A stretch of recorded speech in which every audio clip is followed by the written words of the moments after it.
ध्वजारोहण गारद के सजीले जवान रवाना हो रहे हैं समारोह स्थल से। इसमें शामिल थल सेना का प्रतिनिधित्व इस बार किया प्रथम गोरखा राइफल्स ने, क्योंकि 5वीं बटालियन जिसमें भाग ले रही थी। इसकी स्थापना 1942 में धर्मशाला में की गई थी और सभी को प्रतीक्षा प्रधानमंत्री महोदय के उद्बोधन की।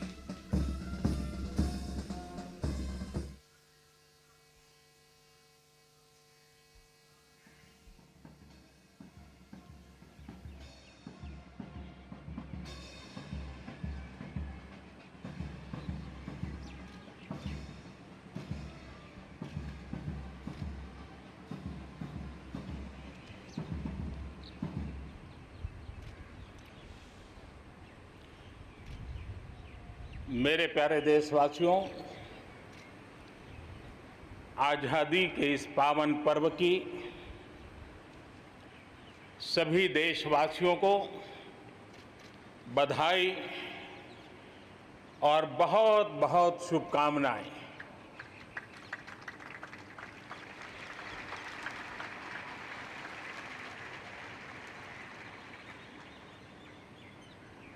आज जो हम स्वतंत्र भारत में सांस ले रहे हैं,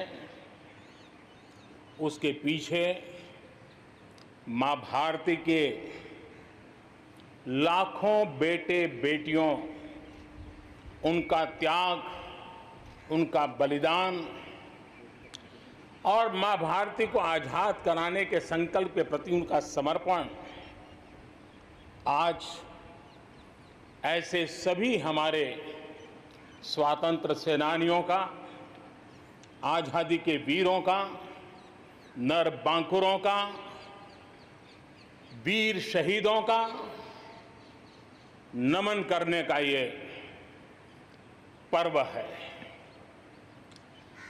हमारे फौज के जाबाज जवान, हमारे अर्धसैनिक बल, हमारे पुलिस के जवान, सुरक्षा बल से जुड़े हुए हर कोई मां भारती के रक्षा में जुटे रहते हैं, सामान्य मानवीय की सुरक्षा में जुटे रहते हैं। आज उन सबको भी हृदयपूर्वक, आदरपूर्वक स्मरण करने का, उनके महान त्याग तपस्या को नमन करने का पर्व है। एक नाम और, श्री अरविंद घोष क्रांति दूत से लेकर आध्यात्म की यात्रा, आज उनके संकल्प, उनका जन्म जयंती है। हमें उनके संकल्पों को, हमारे संकल्पों को पूर्ण करने के उनकी तरफ से आशीर्वाद बने रहे। हम एक विशिष्ट परिस्थिति से गुजर रहे हैं। आज छोटे छोटे बालक मेरे सामने नजर नहीं आ रहे। भारत का उज्जवल भविष्य क्यों? कोरोना ने सबको रोका हुआ है। इस कोरोना के कालखंड में लक्षावधि कोरोना वॉरियर्स, चाहे डॉक्टर हो, नर्सिस हो, सफाई कर्मी हो, एम्बुलेंस चलाने वाले लोग हो, किस किस के नाम गिनाऊंगा। उन लोगों ने इतने लंबे समय तक जिस प्रकार से सेवा परमो धर्मः इस मंत्र को जी करके दिखाया है, पूर्ण समर्पण भाव से मां भारती के लालों की सेवा की है, ऐसे सभी कोरोना वॉरियर्स को भी मैं आज नमन करता हूं। इस कोरोना के कालखंड में अनेक हमारे भाई बहन इस कोरोना के संकट में प्रभावित हुए हैं। कई परिवार प्रभावित हुए हैं। कईयों ने अपनी जान भी गंवाई है। मैं ऐसे सभी परिवारों के प्रति अपनी संवेदनशीलता प्रकट करता हूं और इस कोरोना के खिलाफ मुझे विश्वास है 130 करोड़ देशवासियों की अदम्य इच्छा शक्ति, संकल्प शक्ति हमें उसमें भी विजय दिलाएगी और हम विजयी होके रहेंगे। मुझे विश्वास है कि पिछले दिनों भी हम एक प्रकार से अनेक संकटों से गुजर रहे। बाढ़ का प्रकोप, खास करके नॉर्थ ईस्ट, पूर्वी भारत, दक्षिण भारत, पश्चिमी भारत के कुछ इलाके, कहीं लैंडस्लाइड, अनेक दिक्कतों का सामना लोगों को करना पड़ा है। अनेक लोगों ने अपनी जान गंवाई है। मैं उन परिवारों के प्रति भी मेरी संवेदना व्यक्त करता हूं और राज्य सरकारों के साथ कंधे से कंधा मिलाकर के ऐसी संकट की घड़ी में हमेशा देश एक बन करके, चाहे केंद्र सरकार हो, राज्य सरकार हो, हम मिल करके तत्काल जितनी भी मदद पहुंचाने का प्रयास कर सकते हैं, सफलतापूर्वक कर रहे हैं। मेरे प्यारे देशवासियों, आजादी का पर्व हमारे लिए, ये स्वतंत्रता का पर्व आजादी के वीरों को याद कर करके नए संकल्पों की ऊर्जा का एक अवसर होता है। एक प्रकार से हमारे लिए ये नई प्रेरणा लेकर के आता है, नया उमंग, नया उत्साह लेकर के आता है। और इस बार तो हमारे लिए संकल्प करना बहुत आवश्यक भी है और बहुत शुभ अवसर भी है, क्योंकि अगला जब हम आजादी का पर्व मनाएंगे तब हम 75 वर्ष में प्रवेश करेंगे। ये अपने आप में एक बहुत बड़ा अवसर है और इसलिए आज आने वाले 2 साल के लिए बहुत बड़े संकल्प लेकर के हमें चलना है। 130 करोड़ देशवासियों को चलना है। आजादी के 75 वर्ष में जब प्रवेश करेंगे और आजादी के 75 वर्ष जब पूर्ण होंगे, हम हमारे संकल्पों की पूर्ति का एक महापर्व के रूप में उसको भी मनाएंगे। मेरे प्यारे देशवासियों, हमारे पूर्वजों ने अखंड एक निष्ठ तपस्या करके त्याग और बलिदान की उच्च भावनाओं को प्रस्तावित करते हुए हमें जिस प्रकार से आजादी दिलाई है, उन्होंने न्यौछावर कर दिया है। लेकिन हम ये बात न भूले कि गुलामी के इतने लंबे कालखंड में कोई भी पल ऐसा नहीं था, कोई भी क्षेत्र ऐसा नहीं था कि जब आजादी की ललक न उठी हो, आजादी की इच्छा को लेकर के किसी ने प्रयास न किया हो, जंग न किया हो, त्याग न किया हो और एक प्रकार से जवानी जेलों में खपा दी। जीवन के सारे सपनों को, फांसी के फंदों को चूम करके आहूत कर दिया। ऐसे वीरों को नमन करते हुए और फिर एक तरफ सशस्त्र क्रांति का दौर, दूसरी तरफ जन आंदोलन का दौर, पूज्य बापू के नेतृत्व में राष्ट्र जागरण के साथ जन आंदोलन की एक धारा ने आजादी के आंदोलन को एक नई ऊर्जा दी और हम आजादी के पर्व को आज मना पा रहे हैं। इस आजादी के जंग में भारत की आत्मा को कुचलने के भी निरंतर प्रयास हुए हैं, अनगिनत प्रयास हुए हैं। भारत को अपनी संस्कृति, परंपरा, रीत रिवाज, इन सब से उखाड़ फेंकने के लिए क्या कुछ नहीं हुआ।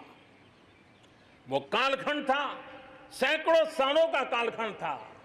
शाम दाम दंड भेद सब कुछ अपने चरम पर था और कुछ लोग तो ये मान के चलते थे कि हम तो यावत चंद्र दिवाकरो यहां पर राज करने के लिए आए हैं।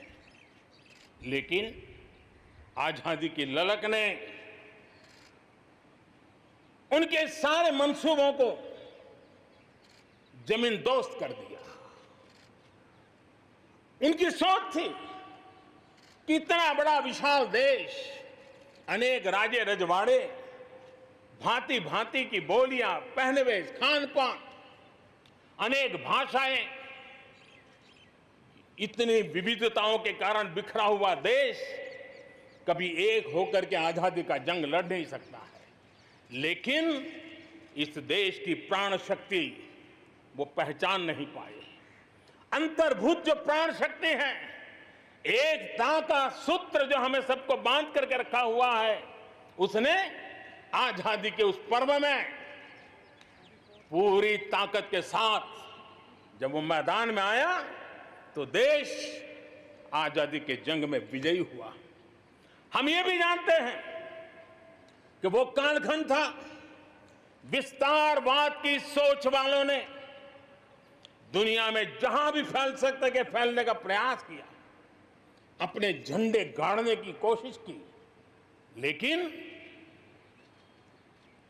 भारत का आजादी का आंदोलन दुनिया के अंदर भी एक प्रेरणा का पुंज बन गया, दिव्य स्तंभ बन गया और दुनिया में भी आजादी की ललक जगी। और जो लोग विस्तारवाद के अंधी दौड़ में लगे हुए थे, अपने झंडे गाड़ने में लगे थे, उन्होंने अपने इस मंसूबों को, विस्तारवाद के मंसूबों को पार करने के लिए दुनिया को दो महाविश्व युद्ध में झोंक दिया, मानवता को तहस नहस कर दिया, जिंदगियां तबाह कर दी, दुनिया को तबाह कर दिया। लेकिन ऐसे कालखंड में भी, युद्ध की विभीषिका के बीच भी भारत ने अपनी आजादी की ललक को नहीं छोड़ा, न कमी आने दी, न नमी आने दी। देश बलिदान करने की जरूरत पड़ी, बलिदान देता रहा, कष्ट झेलने की जरूरत पड़ी, कष्ट झेलता रहा, जन आंदोलन खड़ा करने की जरूरत पड़ी, जन आंदोलन खड़ा करता रहा। और भारत की ये लड़ाई ने दुनिया में आजादी के लिए एक माहौल बना दिया। और भारत की एक शक्ति ने दुनिया में जो बदलाव लाया, विस्तारवाद के लिए चुनौती बन गया भारत। इतिहास इस बात को कभी नकार नहीं सकता है।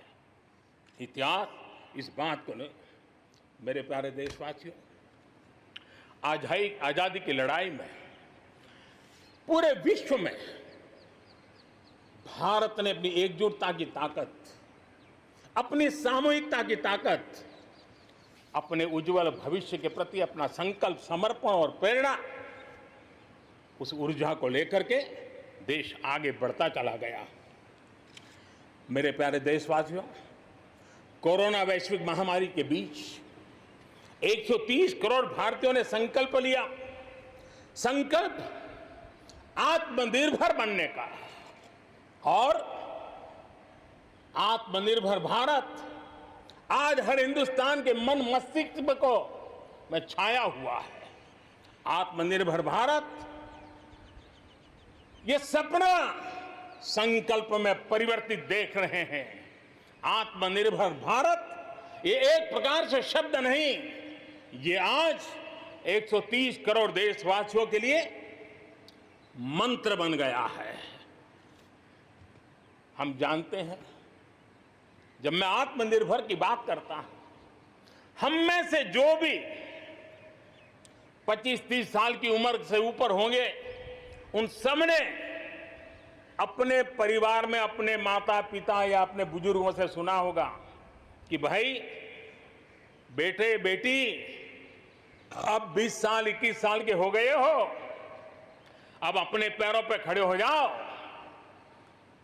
20-21 साल में भी परिवार संतानों से अपने पैरों पर खड़े होने की अपेक्षा करता है। हम तो आजादी के 75 वर्ष के एक कदम दूर है, तब हमारे लिए भी भारत जैसे देश को अपने पैरों पर खड़ा होना अनिवार्य है। आत्मनिर्भर बनना अनिवार्य है।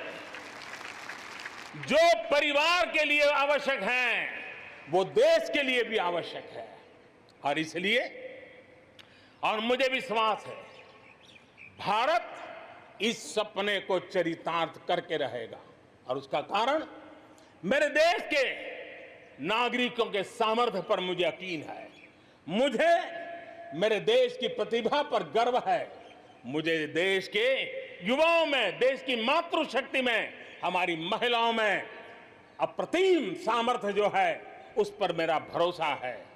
मेरा हिंदुस्तान की सोच, हिंदुस्तान का अप्रोच, इस पर विश्वास है। और इतिहास गवाह है कि भारत एक बार ठान लेता है तो भारत करके रहता है।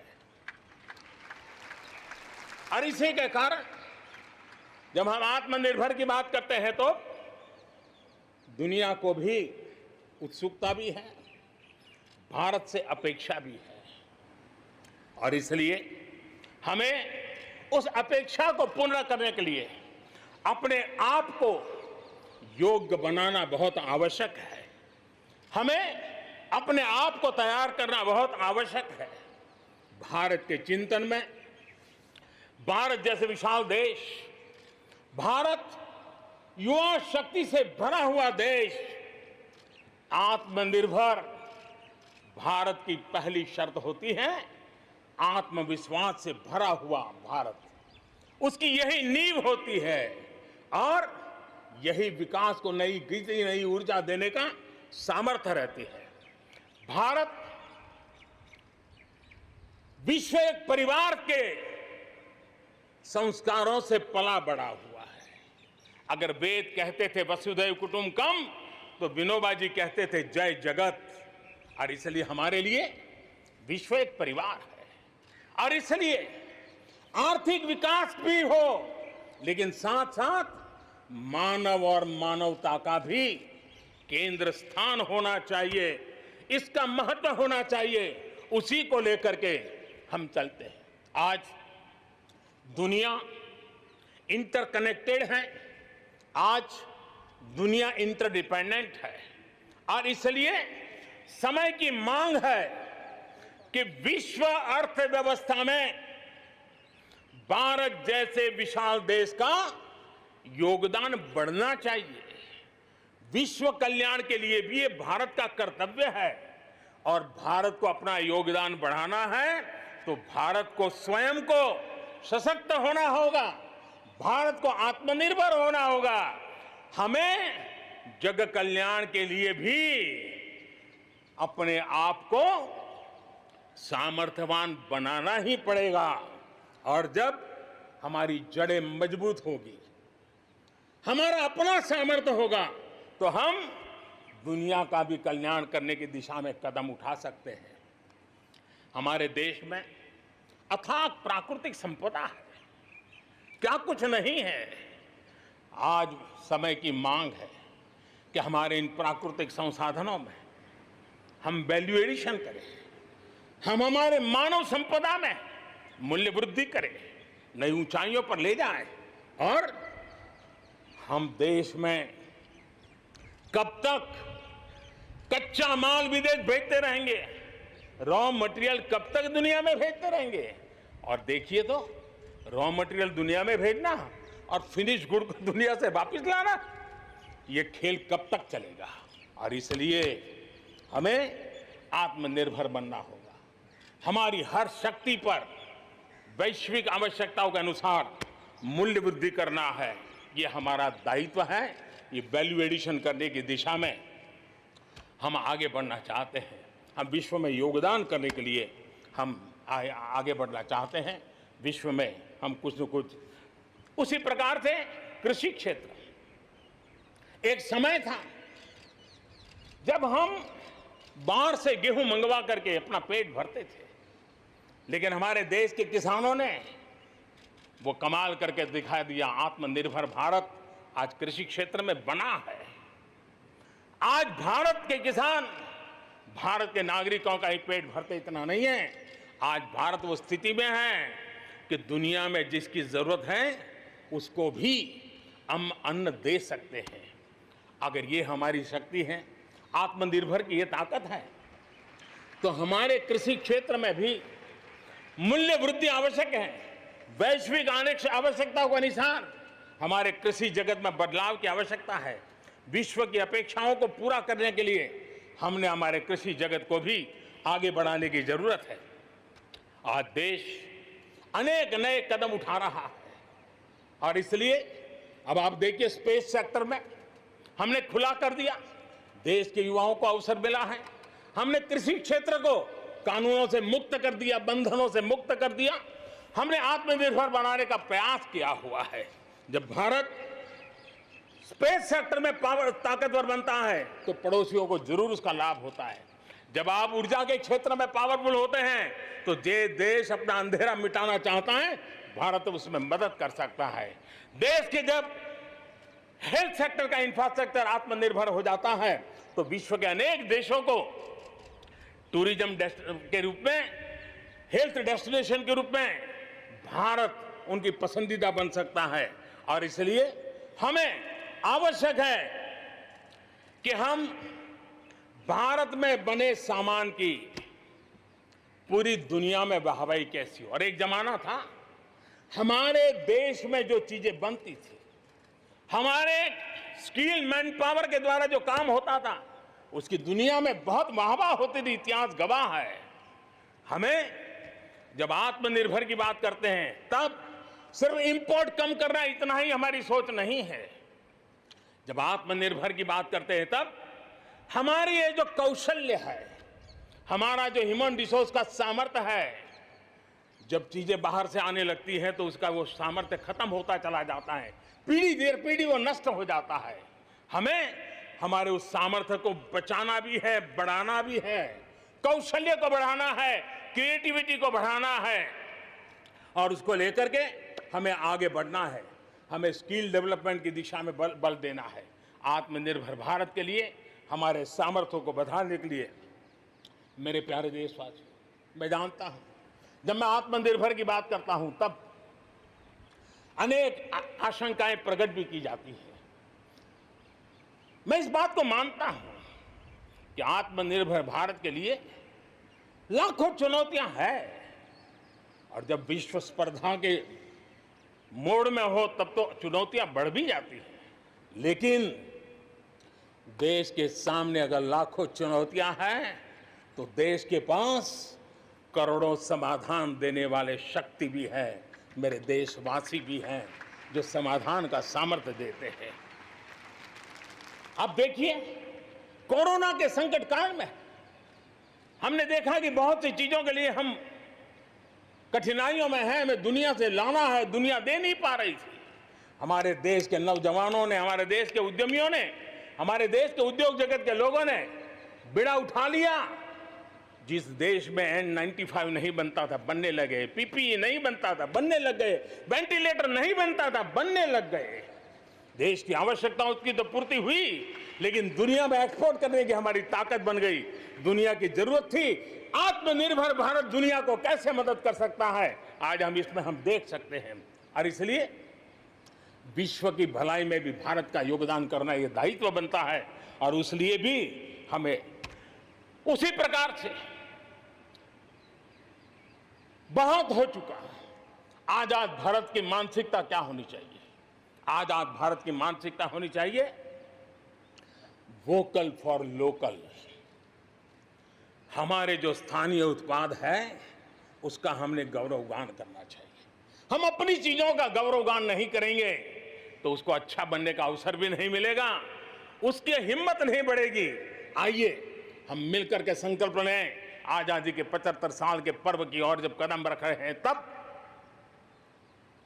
वोकल फॉर लोकल का जीवन मंत्र बन जाए और हम मिलकर के भारत की उस ताकत को हम बढ़ावा दे दें। मेरे प्यारे देशवासियों, हमारा देश कैसी कैसी कमाल करता है, कैसे कैसे आगे बढ़ता है, इस बात को हम भली भांति समझ सकते हैं। कौन सोच सकता था कि कभी गरीबों के जनधन खाते में लाखों करोड़ों रुपए सीधे ट्रांसफर हो जाएंगे?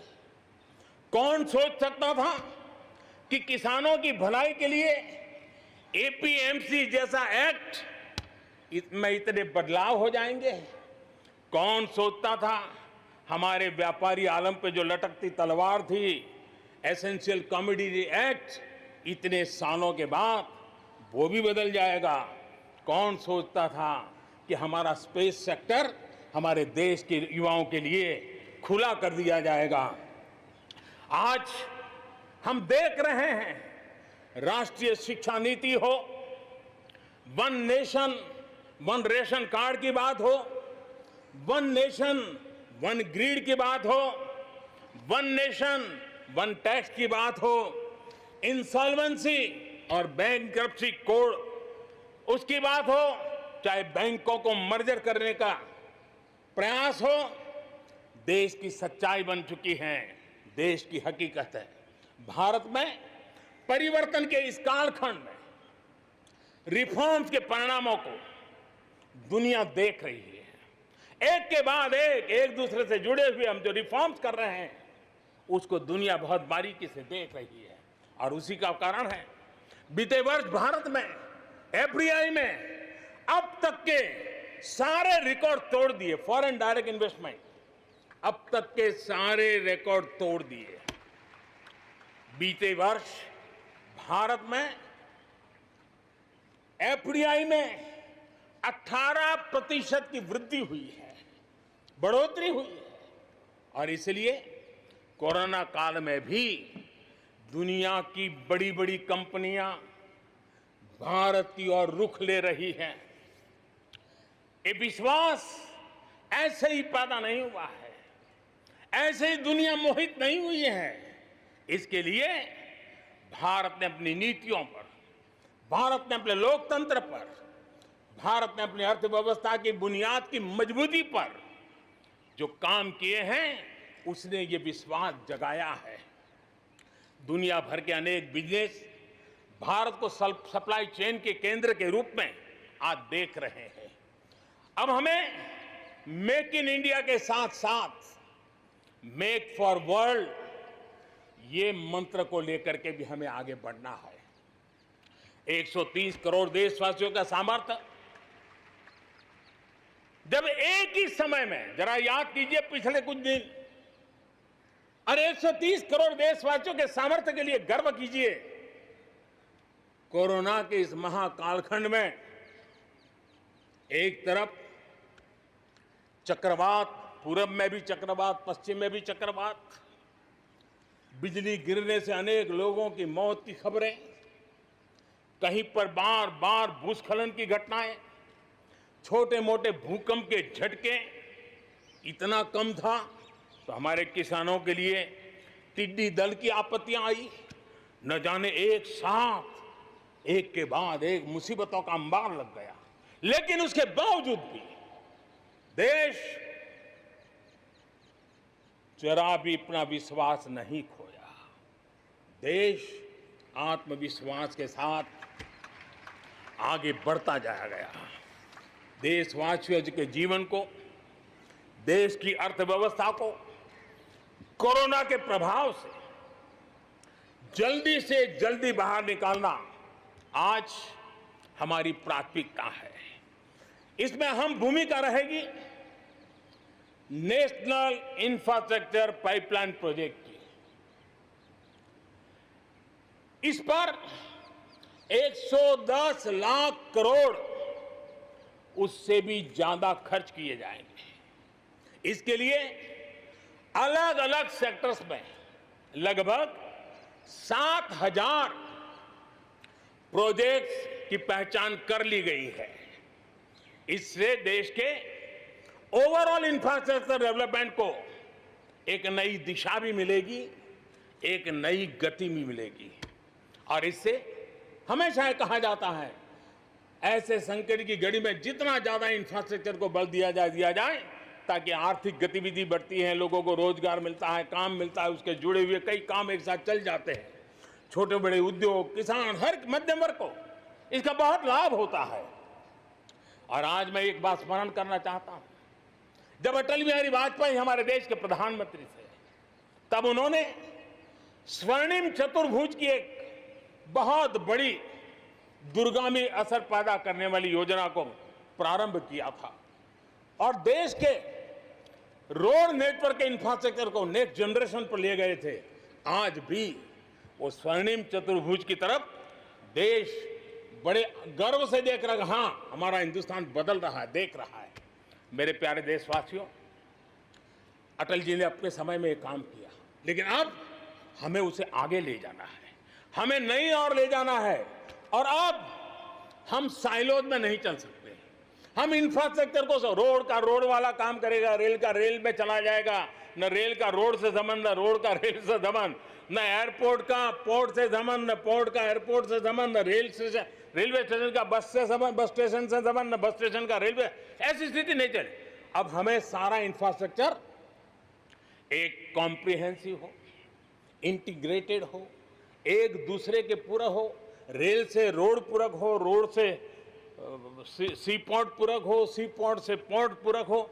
ये हमें एक नए सदी के लिए हमें मल्टी मॉडल कनेक्टिविटी इंफ्रास्ट्रक्चर, इसको जोड़ने के लिए हम अब आगे बढ़ रहे हैं और ये एक नया आयाम होगा।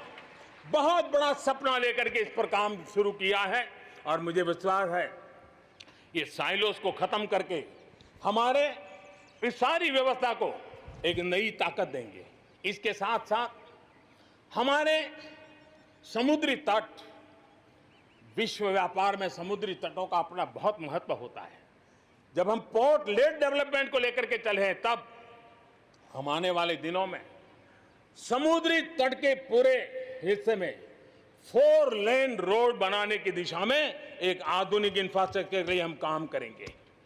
मेरे प्यारे देशवासियों, हमारे यहाँ शास्त्रों में एक बहुत बड़ी बात और बड़ी महत्वपूर्ण बात कही गई है। हमारे यहाँ शास्त्रों में कहा गया है, सामर्थ्य मूलम स्वातंत्रम, सामर्थ्य मूलम स्वातंत्रम, श्रम मूलम च वैभवम, श्रम मूलम च वैभवम।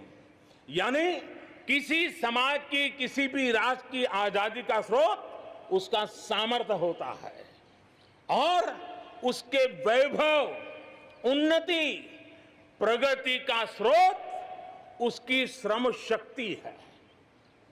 और इसलिए सामान्य नागरिक, शहर हो या गांव, उसकी मेहनत का कोई मुकाबला नहीं है।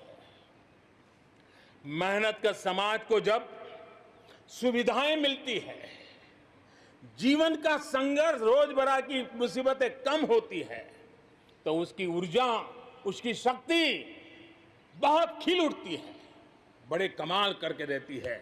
बीते 6 वर्षों में देश के मेहनतकश नागरिकों का जीवन बेहतर बनाने के लिए अनेक विविध कामों का सिलसिला चलाया गया है, अनेक अभियान चलाए गए हैं।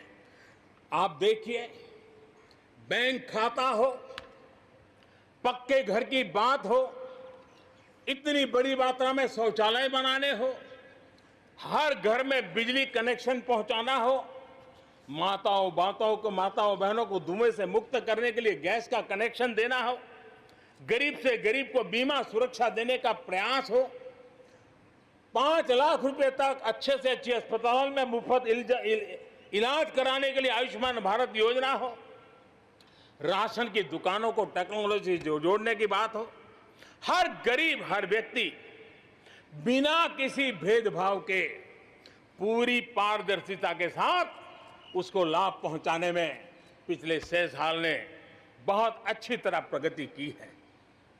कोरोना के संकट में भी इन व्यवस्थाओं में बहुत मदद मिली है।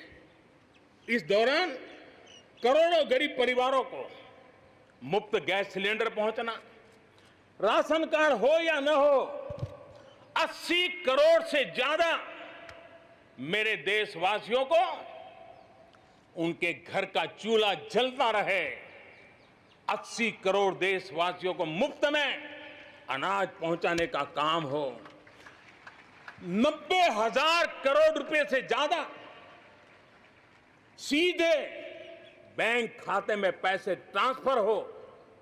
कुछ वर्ष पहले तो सोच भी नहीं सकते थे, कल्पना ही नहीं कर सकते थे कि दिल्ली 1 रुपया से 1 रुपया निकले और 100 के 100 पैसे गरीब के खाते में जमा हो जाए। ये पहले कभी सोचा भी नहीं जा सकता है।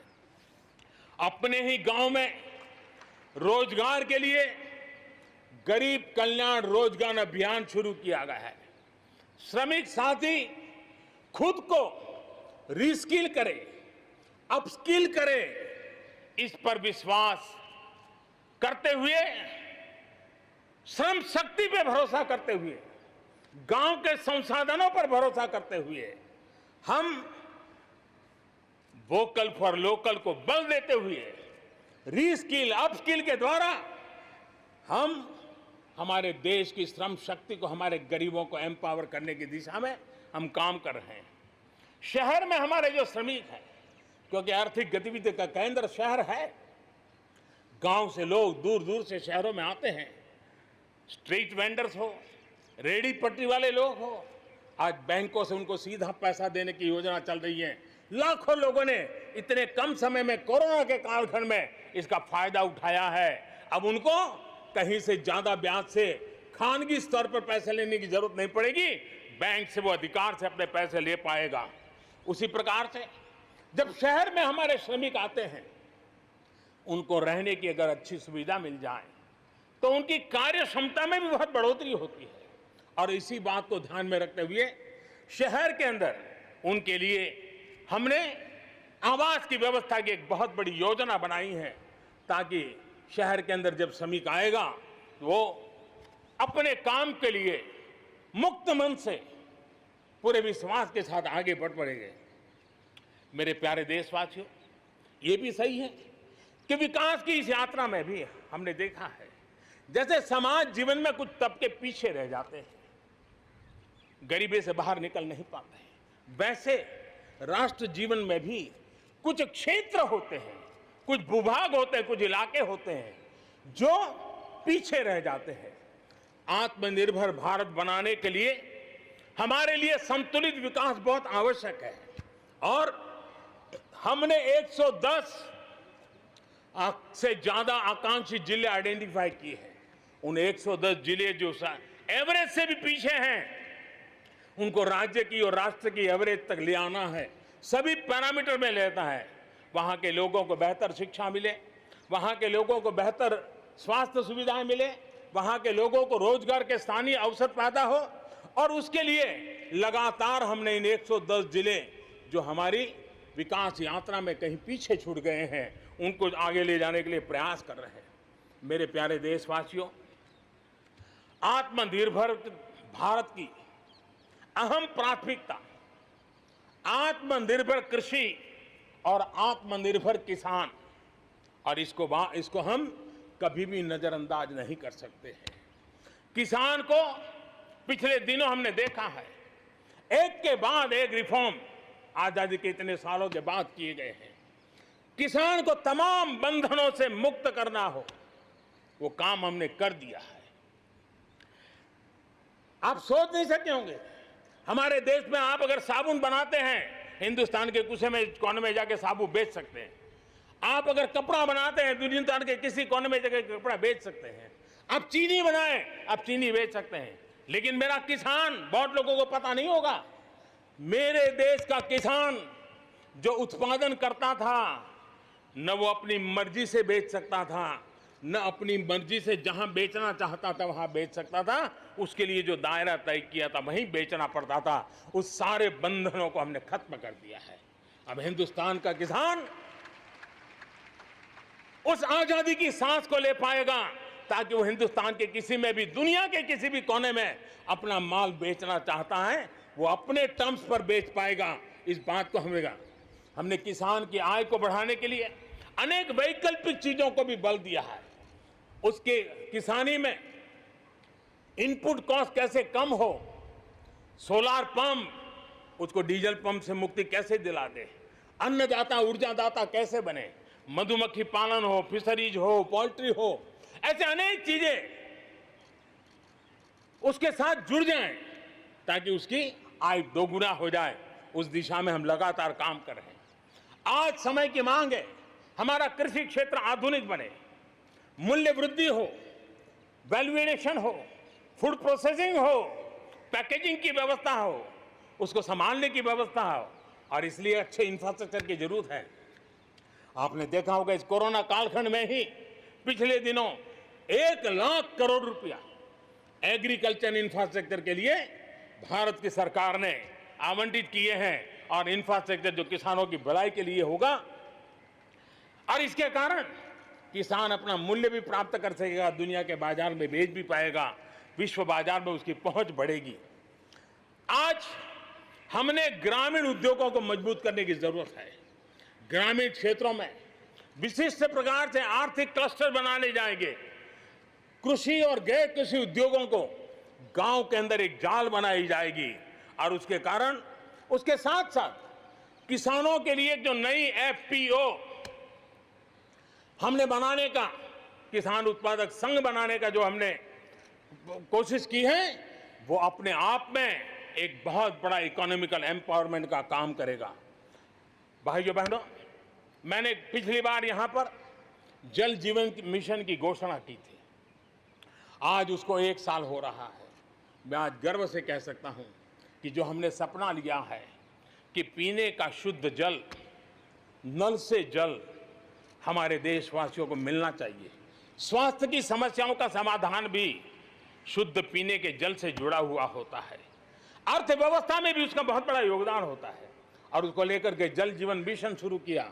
आज मुझे संतोष है कि प्रतिदिन हम 1 लाख से ज्यादा घरों में, हर दिन 1 लाख से ज्यादा घरों में जल पहुंचा रहे हैं, पाइप से जल पहुंचा रहे हैं और पिछले 1 साल में 2 करोड़ परिवारों तक हम जल पहुंचाने में यशस्वी हुए हैं। और विशेष करके जंगलों में दूर दूर रहने वाले हमारे आदिवासियों के घरों तक ये पहुंचाने का काम, बड़ा अभियान चला है। और मुझे खुशी है कि आज जल जीवन मिशन ने देश में एक तंदुरुस्त स्पर्धा का माहौल बनाया है। जिले जिले के बीच में तंदुरुस्त स्पर्धा हो रही है, नगर नगर के बीच में तंदुरुस्त स्पर्धा हो रही है, राज्य राज्य के बीच में तंदुरुस्त स्पर्धा हो रही है। हर किसी को लग रहा है कि प्रधानमंत्री का जल जीवन मिशन का जो सपना है उसको हम जल्दी से जल्दी अपने क्षेत्र में पूरा करेंगे। कोऑपरेटिव कॉम्पिटिटिव फेडरलिज्म को एक नई ताकत इस जल जीवन मिशन के साथ जुड़ गई है और उसके साथ भी हम आगे बढ़ रहे हैं। मेरे प्यारे देशवासियों, चाहे हमारा कृषि का क्षेत्र हो, चाहे हमारे लघु उद्योगों का क्षेत्र हो, चाहे हमारे नौकरी पेशा करने वाले समाज के लोग हो, ये करीब करीब सभी लोग एक प्रकार से भारत का मध्यम वर्गीय बहुत बड़ा संपुट है। और मध्यम वर्ग से निकले हुए प्रोफेशनल्स आज दुनिया में अपना डंका जमा रहे हैं। मध्यम वर्ग से निकले हुए हमारे डॉक्टर, इंजीनियर, वकील, साइंटिस्ट, सब कोई दुनिया के अंदर अपना नाम डंडा जमा रहे हैं।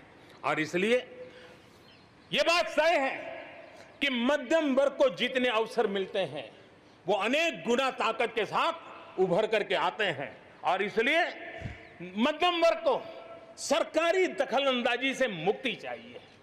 मध्यम वर्ग को अनेक विध नए अवसर चाहिए, उसको खुला मैदान होना चाहिए। और हमारी सरकार लगातार मध्यम वर्ग के इन सपनों को पूरा करने के लिए काम कर रही है। मध्यम वर्ग मिरेकल करने की ताकत रखता है। ईज ऑफ लिविंग, इसका सबसे बड़ा लाभ किसी को होना है तो मेरे मध्यम वर्गीय परिवारों को होना है। सस्ते इंटरनेट की बात हो, चाहे सस्ते स्मार्टफोन की बात हो, या उड़ान के तहत हवाई जहाज की टिकटें बहुत मिनिमम हो जाने की बात हो, या हमारे हाईवेज हो, इंफॉर्मेशन वेज हो, ये सारी चीजें मध्यम वर्ग की ताकत को बढ़ाने वाली है। आज आपने देखा होगा मध्यम वर्ग में जो गरीबी से बाहर निकला है उसका पहला सपना होता है अपना घर होना चाहिए। वो एक बराबरी की जिंदगी जाना चाहता है। देश में बहुत बड़ा काम हमने ईएमआई के क्षेत्र में किया और उसके कारण होम लोन सस्ते हुए। और जब एक घर के लिए लोन लेता है तो लोन पूरी करते करते करीब 6 लाख रुपया कि उसको छूट मिल जाती है।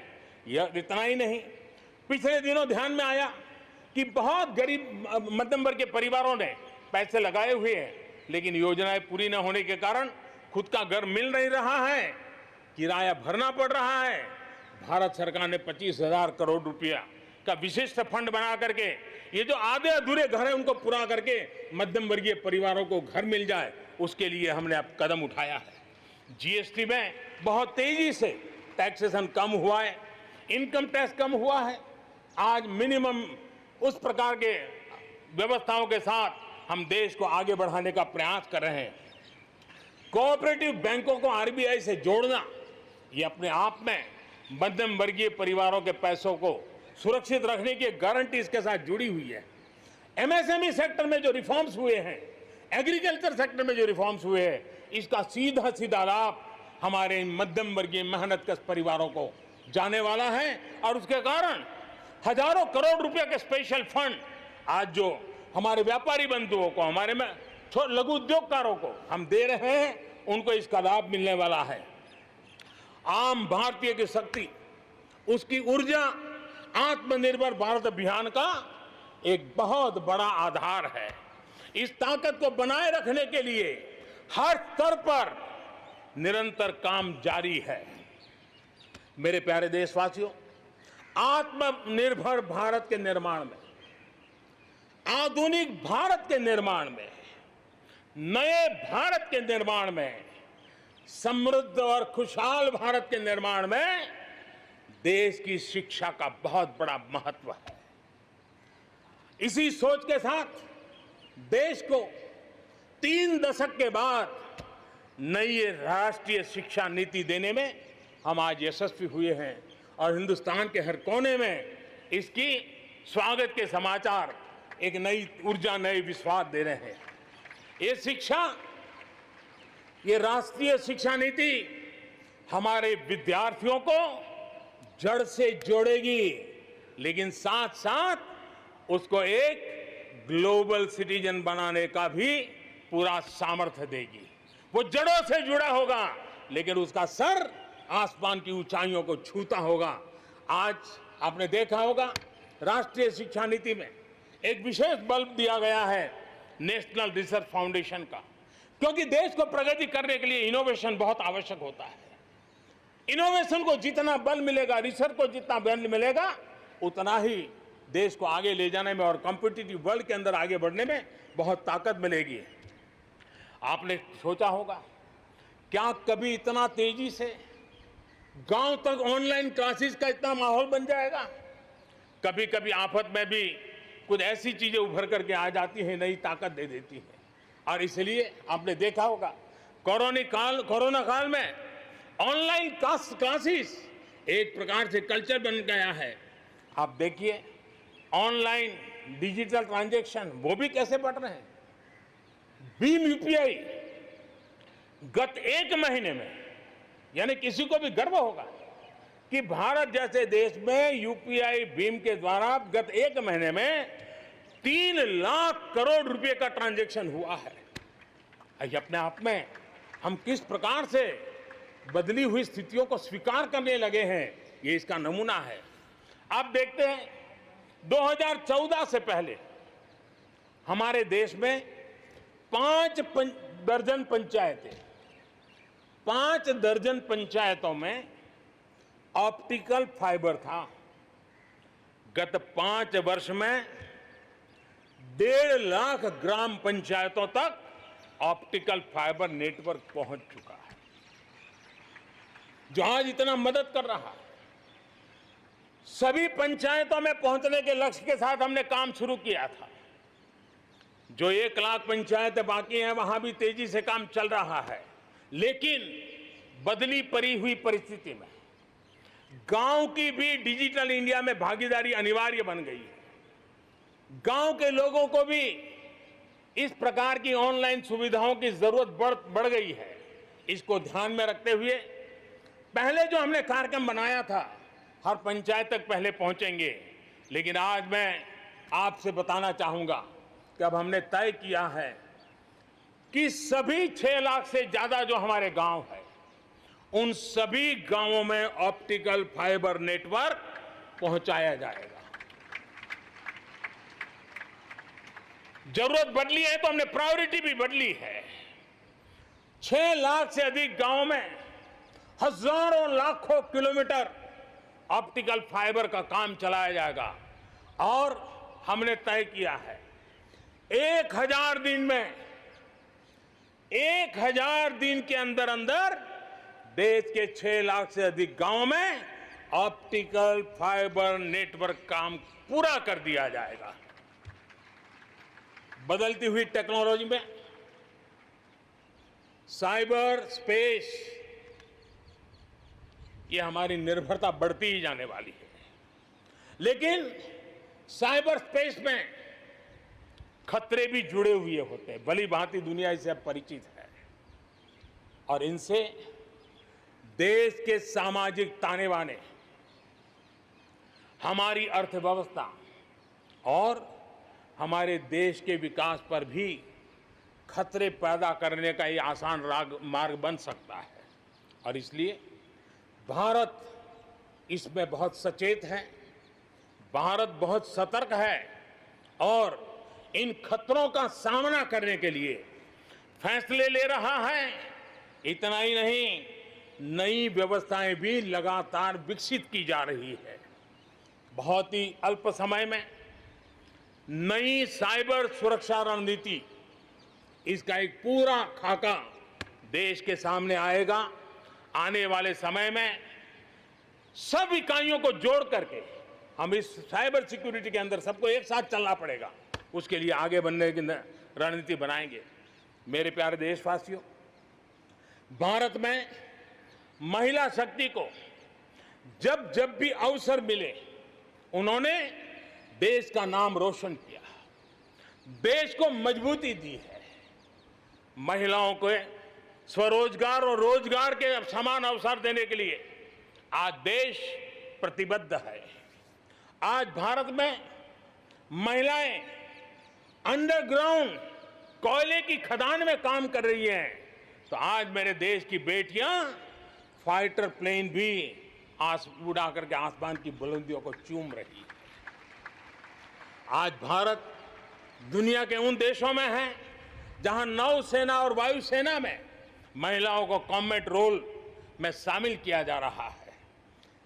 गर्भवती महिलाओं को सैलरी के साथ 6 महीने की छुट्टी देने का फैसले की बात हो, हमारे देश की महिलाएं जो 3 तलाक के कारण पीड़ित रहती थी, वैसी हमारी मुस्लिम बहनों को मुक्ति दिलाने, आजादी दिलाने का काम हो, महिलाओं के आर्थिक सशक्तिकरण की बात हो। 40 करोड़ जो जनधन खाते खोले गए हैं, उसमें 22 करोड़ खाते हमारी बहनों के हैं। कोरोना काल में करीब 30,000 करोड़ रुपए इन बहनों के खाते में जमा कर दिए गए हैं। मुद्रा लोन 25 करोड़ के करीब मुद्रा लोन दिए गए, उसमें 70% मुद्रा लोन लेने वाली हमारी माताएं बहनें हैं। प्रधानमंत्री आवास योजना के तहत जो खुद का घर मिल रहा है, उसमें अधिकतम रजिस्ट्री भी महिलाओं के नाम हो रही है। मेरे प्यारे देशवासियों, गरीब बहन बेटियों की बेहतर स्वास्थ्य की भी चिंता यह सरकार लगातार कर रही है। हमने जन औषधि केंद्र के अंदर 1 रुपये में सैनिटरी पैड पहुंचाने के लिए एक बहुत बड़ा काम किया। 6000 जन औषधि केंद्रों में पिछले थोड़े से समय में ही करीब 5 करोड़ से ज्यादा सैनिटरी पैड हमारी इन गरीब महिलाओं तक पहुंच चुके हैं। बेटियों में कुपोषण खत्म हो, उनकी शादी की सही आयु क्या हो, इसके लिए हमने कमेटियां की रचना की है। उसका रिपोर्ट आते ही बेटियों की शादी की उम्र के बारे में भी उचित फैसले लिए जाएंगे। मेरे प्यारे देशवासियों, इस कोरोना के सेक्टर में कालखंड में हेल्थ सेक्टर की तरफ ध्यान जाना बहुत स्वाभाविक है, और इसलिए आत्मनिर्भर की सबसे बड़ी सीख हमें हेल्थ सेक्टर ने इस संकट के काल में सिखा दी है, और उस लक्ष्य में प्राप्त करने के लिए हमें आगे भी बढ़ना है। अब देखिए, कोरोना के समय, उसके पूर्व हमारे देश में सिर्फ एक लैब थी टेस्टिंग के लिए। आज 1400 लैब्स का नेटवर्क है, हिंदुस्तान के हर कोने में फैला हुआ है। जब कोरोना का संकट आया तो एक दिन में सिर्फ 300 टेस्ट हो पाते थे। इतने कम समय में हमारे लोगों ने वो शक्ति दिखा दी है कि आज हर दिन 7 लाख से ज्यादा टेस्ट हम कर पाए। कहाँ 300 से शुरू किया था और कहाँ हम 7 लाख तक पहुंच गए। देश में नए एम्स, नए मेडिकल कॉलेज का निर्माण, आधुनिकीकरण की दिशा में निरंतर प्रयास ये हम कर रहे हैं। 5 साल में एमबीबीएस, एमडी में 45,000 से ज्यादा स्टूडेंट्स के लिए सीटों की बढ़ोतरी की गई है। गांव में 1.5 लाख से ज्यादा वेलनेस सेंटर, और उसमें से करीब 1/3 तो ऑलरेडी कार्यरत हो गए हैं, जिन्होंने इस कोरोना में बहुत बड़ी मदद की है। कोरोना के काल में वेलनेस सेंटर्स की भूमिका ने गांव की बहुत बड़ी मदद की है। हेल्थ सेक्टर में आज से एक बहुत बड़ा अभियान शुरू होने जा रहा है और उसमें टेक्नोलॉजी का भी बहुत बड़ा रोल रहेगा। आज से नेशनल डिजिटल हेल्थ मिशन उसका भी आरंभ किया जा रहा है।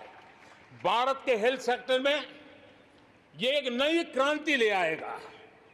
इलाज में आने वाली परेशानियां कम करने के लिए टेक्नोलॉजी का बहुत सुविचारित रूप से उपयोग होगा। प्रत्येक भारतीय को हेल्थ आईडी दी जाएगी। ये हेल्थ आईडी प्रत्येक भारतीय के स्वास्थ्य खाते की तरह काम करेगी। आपके हर टेस्ट, हर बीमारी, आपको किस डॉक्टर के पास कौन सी दवा ली थी, उनका क्या डायग्नोसिस था, कब दी थी, आपकी रिपोर्ट क्या थी, ये सारी जानकारी इस एक हेल्थ आईडी में आपको समाहित की जाएगी। डॉक्टर से अपॉइंटमेंट हो, पैसा जमा करना हो, अस्पताल में पर्ची बनवाने की भागदौड़ हो, तमाम दिक्कतें नेशनल डिजिटल हेल्थ मिशन के माध्यम से अनेक मुसीबतों से मुक्ति मिलेगी और उत्तम स्वास्थ्य के लिए हमारा कोई भी नागरिक सही फैसले कर पाएगा। ये व्यवस्था उससे होने वाली है। मेरे प्यारे देशवासियों, जब भी अब कोरोना की बात आती है तो एक बात स्वाभाविक है, हर किसी के मन में सवाल है, कोरोना की वैक्सीन कब तैयार होगी? ये सवाल हर एक के मन में है, पूरी दुनिया में है। मैं आज देशवासियों को कहना चाहूंगा, देश के हमारे वैज्ञानिकों की प्रतिभा एक ऋषि मुनि की तरह लेबोरेटरी में जी जान से जुटे हुए हैं, अखंड एक निष्ठ तपस्या कर रहे हैं, बड़ी कड़ी मेहनत कर रहे हैं। और भारत में एक नहीं, दो नहीं, तीन वैक्सीन उसके टेस्टिंग के अलग अलग चरण में है। वैज्ञानिकों से जब हरी झंडी मिल जाएगी, बड़े पैमाने पर प्रोडक्शन होगा और उसकी तैयारियां भी पूरी तरह रेडी हैं और तेजी से प्रोडक्शन के साथ वैक्सीन हर भारतीय तक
ఆత్మీయంగా